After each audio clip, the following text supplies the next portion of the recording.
On a cold night, a child struggles to breathe. His mother leans close. "Calm down, Ernesto. You're strong." But the truth, he wasn't strong physically. He suffered from asthma.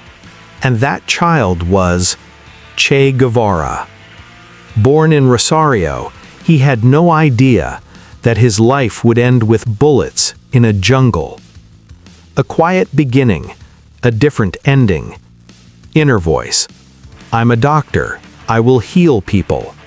But just a few years later, that same doctor would carry a rifle.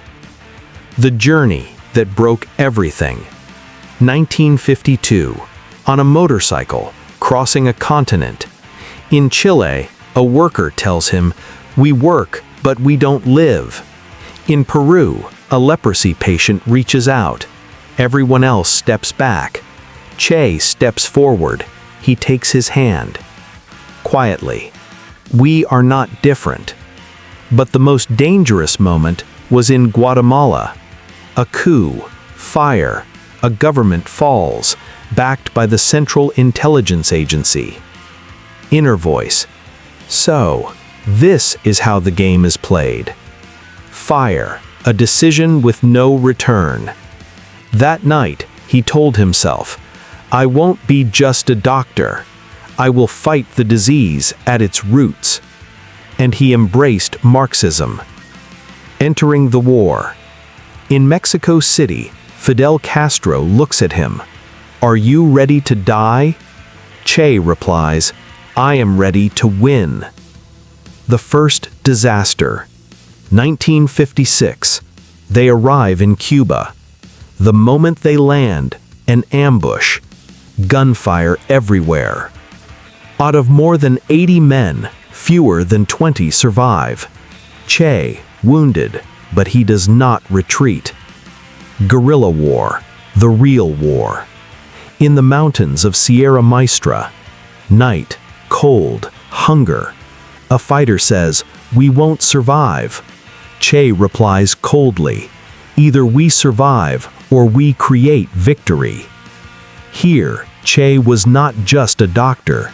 He fought on the front lines, led ambushes, ordered executions of those he saw as traitors, and forced strict discipline.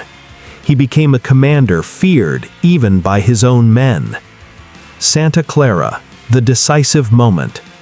Che stands before his men. That train is the end of the war. He blows up the tracks. The military train derails. Soldiers collapse. Within hours, the regime falls apart. 1959, victory. Castro enters Havana. The revolution wins. Che becomes one of the most powerful men in Cuba. Bay of Pigs, direct confrontation with America. 1961, an invasion attempt backed by the United States. The location? Bay of Pigs invasion. Cuban exiles, supported by the U.S., attack.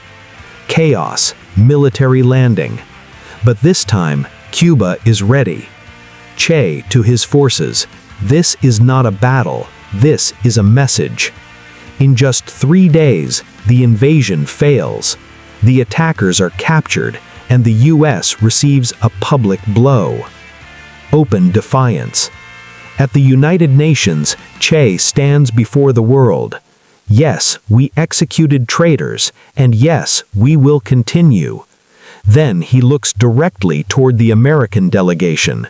"You speak of freedom while you support oppression." A shocking decision. A man with power walks away from everything without hesitation.